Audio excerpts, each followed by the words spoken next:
Our next storyteller is a longtime music journalist covering the local music scene.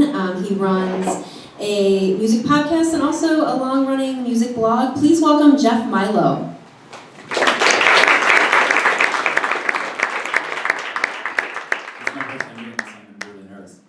Hi everybody. So I'm going to start my story. Can I start it over here? Yeah, you can have some grapes. Oh boy. So this story goes back, we're going to start, it's May of 2006. It's a Saturday, first week. It's a beautiful day, 2 cars, each filled with 5 22-year-olds and 4 22-year-olds and a guy I've never met who might be 30 or 35.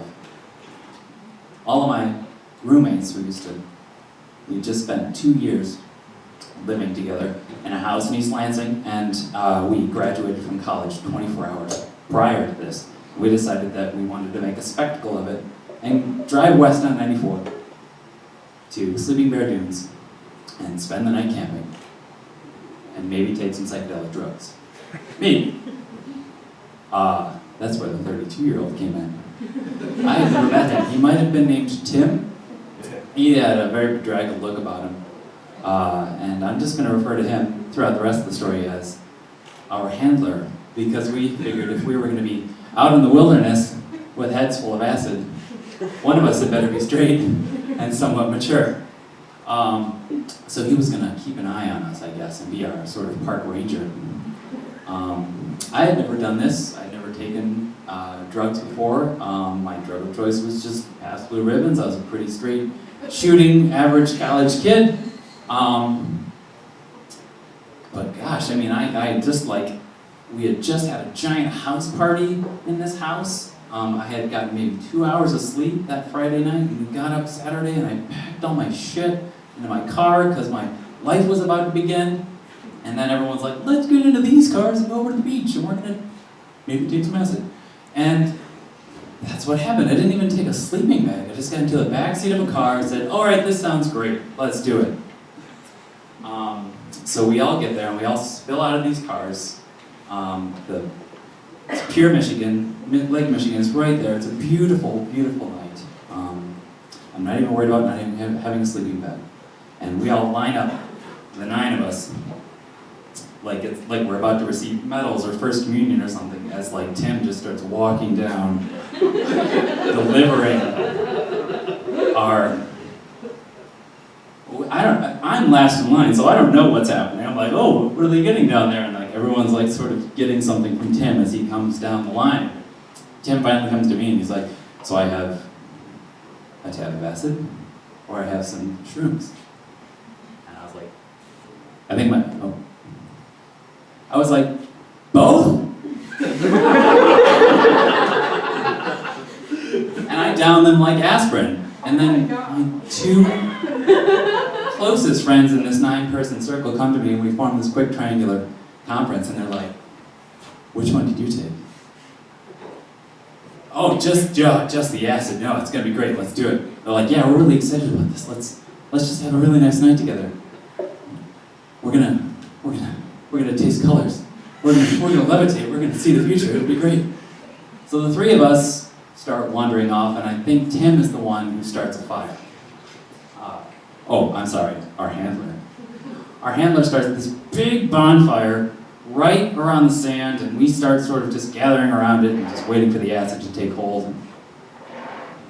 And my 2 closest friends, Marty and Lisa, we just sort of wander around the dunes, and we're just having a nice cute little acid trip. It's nothing really, we didn't have a bad trip, I didn't freak out. The sky looked purple. The ocean was breathing. Maybe I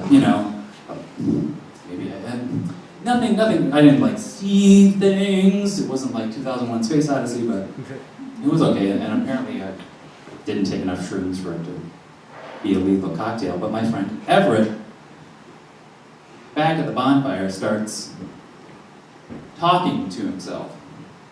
And we're not, was he talking to us? But he starts addressing someone casually. he's calling out to aliens.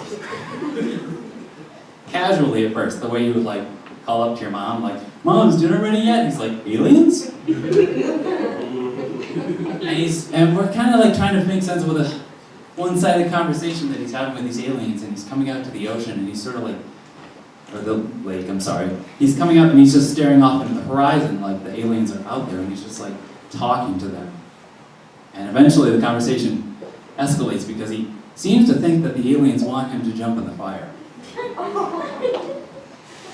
Which he almost does a couple of times. But our handler pulls him back. But it doesn't get pretty because he's having a bad trip, which is making all of our good trips into a bad trip too. We're all getting really worried. And Everett storms off because he's mad at the handler for keeping him from jumping into the fire. I think only 5 minutes pass before he comes back without any clothes on. Socks and shoes are off. And his heels are in the fire before we pull him out. And he was okay. And he's alive today, so don't worry. But still having this very bad trip with very bad aliens telling him to jump in this fire. And it was, I had this head full of acid, and my friend walks out, and there's this bare ass right in front of me. It's happening very fast, but very slow all at the same time. I'm processing that he's naked, and then I have to process very quickly that he's in fire. And then he's out, and he's not on fire, but then he storms off again into the woods, and he's gone. Naked in the night. And the handler just is like, "All right, relax. He'll be back. Just everyone mellow out around the fire. It'll be fine." So Marty and Lisa are trying to have this trip, and we're like, "Oh God, we're trying to see the purple sky, we're trying to see the breathing ocean, but we can't because Everett is out there. He's very naked and very alone and very on acid, and aliens are going to tell him to jump into another fire if he finds one." And it's like 3 hours. He's gone. I'm sitting on the beach, and I'm just feeling guilt, like, oh my God, like I'm not having fun anymore. Like I feel guilty that I didn't save my friend from this fire. Suddenly, the handler's over there, and he's bringing Everett back, still naked, with a coat over his shoulders, still very Winnie Pooh down there. We get him back to the fire, and he mellows out. He's kind of cut up because he's running through branches. He's okay, and he's mellow now. So, long story short, it's my first time on psychedelics. It's my first time being young and stupid at the same time, very much so. But I couldn't perceive what was happening as it happened, and I didn't like that. I know that's supposed to open the doors of perception, but I couldn't perceive that my friend was in danger, and I didn't. It's my job as a journalist to be hyper-focused on what's happening right here and right now, and being hyper-aware of everything that's going on, especially if it's a dangerous situation where I might have to save someone, and I couldn't because I was tripping. So it was also my last time on acid, but I don't know. The story just kind of trails off there. Thanks for listening, everybody.